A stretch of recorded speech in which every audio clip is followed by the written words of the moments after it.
የኔ ፍቅር አንድ ጥያቄ ልጠይቅህ። ምንድነው? እኔ ከሌላ ወንድ ጋር ቺት ከማረግብህና ዓለም ላይ አለች ከምትባል ቆንጆዬ ሴት ጋር ዴት እንድታረግ ከምፈቅድልህ የትኛው ይሻላል? አንቺ ቺት ከምታረጊና እኔ ከቆንጆ ሴት ጋር ዴት ዓለማችን ላይ ካለችው ዴት ባረግ በልና አንቺ ካንቺ ጋር በላት። አዎ እሱ ችግር የለውም ተቀይሯል። አዲስ ተገዝቷል እኮ ምን ሆነህ ነው? ተነፍሷል። አዎ ጥያቄ መልስልኝ። ጥያቄን መልስልኝ። እኔ ፍቅር ምንድነው? ግልጽ አድርጊዋ። ጥያቄው ምንድነው? እኔ ከሌላ ወንድ ጋር ቺት ከማረግብህና አንተ ግን ዓለም ላይ አለች ከምትባል ቆንጆ ሴት ጋር ዴት ከምታረግ የትኛውን ትመርጣለህ? ጨነቀው። ይኸው በቃ መኪናው ሰስፔንሽን ከቀዘነ አከዱት አይደለም። ስለዚህ መስተካከል አለበት። መኪናው መስተካከል አለበት። እሱ በቃ ይገባል። እሱ ይሰራል። በቃ እሱን ተው። እኔ የምጠይቅህን ጥያቄ ብቻ መልስልኝ።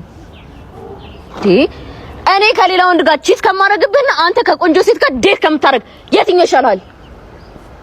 ሰስፔንሽኑ የመኪናው ጥያቄውን ኢግኖር ማድረግ ይሻላል። በቃ አትሊስት ጥያቄውን አልመለሰም ብላ ነው እንጂ የምታኮርፈው ለምን እንደዚህ ብለህ መለስክ ብላ አትጣላህም።